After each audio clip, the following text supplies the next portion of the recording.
20 ലക്ഷം രൂപ ഒരു വീടിന് മുടക്കിയല്ലോ. 100 വീടിന് എത്ര കോടി രൂപ വേണം? 20 കോടി രൂപ.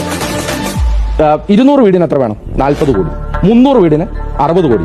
400 വീടിന് 80 കോടി. 400 വീടാണ് അവിടെ പണിയാൻ സർക്കാർ ഉദ്ദേശിക്കുന്നത്. 80 കോടി രൂപ. ഒരു ഹോസ്പിറ്റൽ പണിയെന്ന് പറഞ്ഞിട്ടുണ്ട്, ഒരു 25 കോടി രൂപ. ഒരു സ്കൂൾ പണിയെന്ന് പറഞ്ഞിട്ടുണ്ട്, ഒരു 25 കോടി രൂപ. ഇൻഫ്രാസ്ട്രക്ചർ എല്ലാം കൂടെ ചേർന്ന് ഒരു 25 കോടി രൂപ.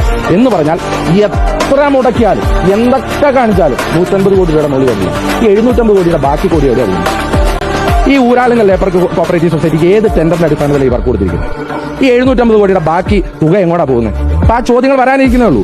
ആ ചോദ്യങ്ങൾ വളരെ കൃത്യമായി ഉന്നയിച്ചിരിക്കും. ഈ കേരളത്തിൽ ടെൻഡർ ഇല്ലാതെ ഊരാളുങ്കൽ ലേബർ കോപ്പറേറ്റീവ് സൊസൈറ്റിക്ക് കൊടുത്ത വർക്കുകൾ ശുദ്ധ തട്ടിപ്പാണ് കേരളത്തിൽ നടന്നിരിക്കുന്നത്. കോടതി കണ്ണൂരിലെ കോർപ്പറേഷൻ ബിൽഡിംഗുമായി ബന്ധപ്പെട്ടുകൊണ്ട് ബഹുമാനപ്പെട്ട സുപ്രീം കോടതിയാണ് ഇവർക്ക് കൊടുത്ത ടെൻഡർ തന്നെ സുപ്രീം കോടതി റദ്ദാക്കി.